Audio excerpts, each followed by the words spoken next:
the dangers of attachment. Using the tools of practice entails hardship and arduous challenges. We rely on patience, endurance, and going without.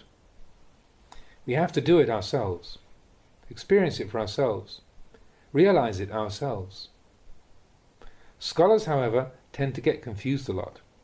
For example, when they sit in meditation, as soon as their minds experience a teeny bit of tranquility, they start to think, hey, this must be first jhana. This is how their minds work. And once those thoughts arise, the tranquility they'd experienced is shattered. Soon they start to think that it must have been the second jhana they'd attained. Don't think and speculate about it. There aren't any billboards which announce which kind of level of samadhi you're experiencing. The reality is completely different. There aren't any signs like the road signs that tell you, this is the way to Wapapong. That's not how I read the mind. It doesn't announce. People who study a lot, who are full of theoretical knowledge, usually don't succeed in Dhamma practice. They get bogged down at the information level. The truth is, the heart and mind can't be measured by external standards. If the mind is getting peaceful, just allow it to be peaceful. The most profound levels of peace do exist. Personally, I didn't know much about the theory of practice. I'd been a monk for 3 years and still had a lot of questions about what samadhi actually was. I kept trying to think about it and figure it out as I meditated, but my mind became even more restless and distracted than it had been before. The amount of thinking actually increased. When I wasn't meditating, it was more peaceful. Boy, was it difficult, so exasperating. But even though I encountered so many obstacles, I never threw in the towel. I just kept on doing it.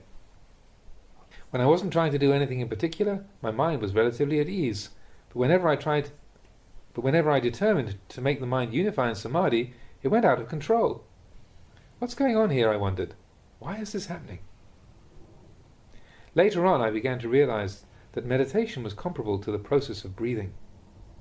If we're determined to force the breath, to be shallow, deep, or just right, it's very difficult to do. However, if we go for a stroll and we're not even aware of when we're breathing in or out, it's extremely relaxing. So I reflected, aha, maybe that's the way it works. When a person is normally walking around in the course of the day, not focusing attention on their breath, does their breathing cause them suffering? No, they just feel relaxed.